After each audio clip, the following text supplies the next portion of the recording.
اب اللہ نے ایک کوا بھیجا جو زمین کریدنے لگا تاکہ اسے دکھائے کہ اپنے بھائی کی لاش کو کیسے چھپائے۔ کہنے لگا ہائے کمبختی، مجھ سے اتنا بھی نہ ہو سکا کہ اس کوے جیسا ہی ہوتا کہ اپنے بھائی کی لاش چھپا دیتا۔ پھر وہ پشیمان ہو گیا۔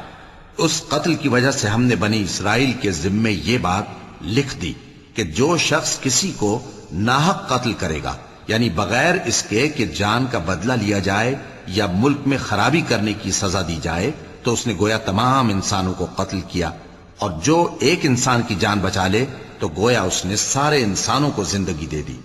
اور ان لوگوں کے پاس ہمارے پیغمبر روشن دلیلیں لا چکے، پھر اس کے بعد بھی ان میں بہت سے لوگ ملک میں زیادتیاں کرنے والے ہیں۔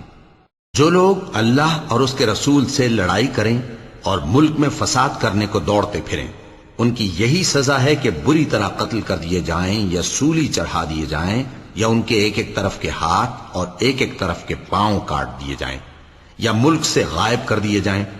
یہ تو دنیا میں ان کی رسوائی ہے، اور آخرت میں ان کے لیے بڑا بھاری عذاب تیار ہے۔ ہاں، جن لوگوں نے اس سے پیشتر کہ تمہارے قابو آ جائیں توبہ کر لی، تو جان رکھو کہ اللہ بخشنے والا ہے، مہربان ہے۔ اے ایمان والو، اللہ سے ڈرتے رہو اور اس کا قرب تلاش کرتے رہو، اور اس کے رستے میں جہاد کرو تاکہ کامیاب ہو جاؤ۔